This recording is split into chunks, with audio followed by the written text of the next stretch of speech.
Mon premier grand projet, même si le premier était en Afrique du Sud, mais ensuite c'était en Europe de l'Est et en URSS. Quand l'Empire soviétique s'est effondré, j'y suis allé et j'ai ramassé les morceaux.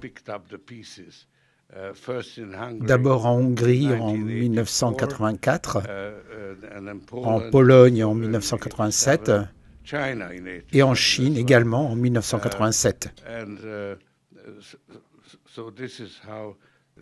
Et c'est ainsi que l'Empire Soros a remplacé l'Empire soviétique. Et comment pensez-vous réaliser vos ambitions impériales? Eh bien, comme vous pouvez le constater, prenons la Russie, où je suis le plus impliqué actuellement. C'est la répétition de ce que nous avons fait à l'époque de l'effondrement de l'Union soviétique. Mais malheureusement, il y a une très grande différence. À l'époque, nous avions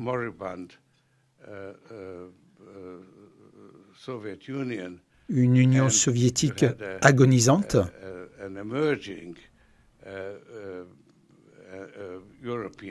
pendant que l'Europe connaissait un essor et un épanouissement.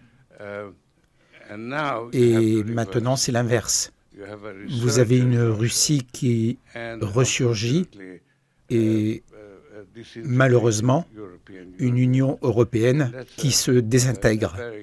Et c'est une évolution très triste.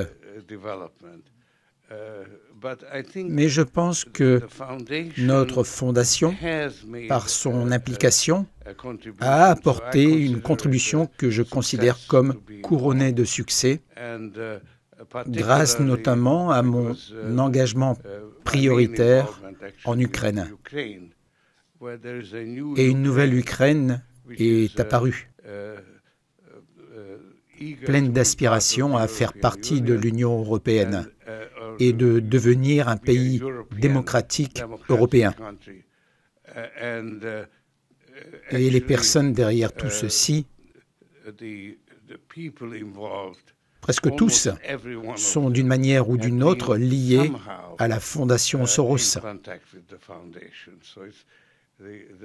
aussi bien au sein du gouvernement ukrainien que dans la société civile. Et tous ces gens-là sont, d'une manière ou d'une autre, interconnectés entre eux. Et c'est très gratifiant. Ces 25 années de travail ont vraiment payé.